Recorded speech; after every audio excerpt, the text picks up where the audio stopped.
అధ్యక్షుడు పార్టీ ఆఫీస్కి వచ్చుడు, లీడర్లను కలుచుడు, కార్యకర్తలతో మీటింగ్ పెట్టుడు కామన్. ఇక నెలకోపారన్నా జిల్లాలకు పోతారు, పబ్లిక్ తిప్పలు తెలుసుకుంటారు, ఏడేమైతే ఆడు కురుకుతారు, ఏదున్నా మాట్లాడతారు. అప్పుడే కదా ఆ లీడర్ను అందరు మెచ్చేది. దేశంలో అన్ని పార్టీలలో గిట్లనే ఉంటది గాని మన బీఆర్ఎస్ లనే గమ్మతుంటదుల్లా. అగుబడక పెద్దసారి అగుబడితే అదో సంబురం అబ్బా.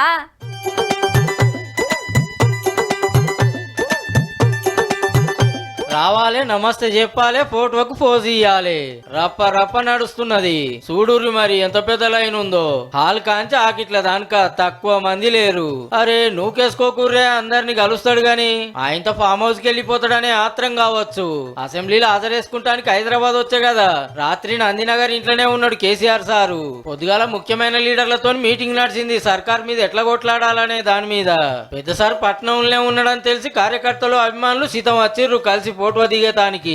మొదలు నిలబడే దిగిండు గాని మంది బాగుండేటరకు నిమ్మలంగా కుర్చీలో కూకుంటే గిట్ల సర్వదర్శనం అయ్యిందిగా. ఒక అల్లియాల మిస్ అయితే మళ్ళీ ఎన్నడు కలుస్తాడో, ఎటుకెళ్ళో ఫోటో దిగాలి, స్టేటస్ పెట్టుకోవాలనే ఆలోచన మనోళ్ళది. ఎందుకంటే బాబు బాయ్ కాడికి పోతే మళ్ళీ ఎన్నడో వచ్చేది.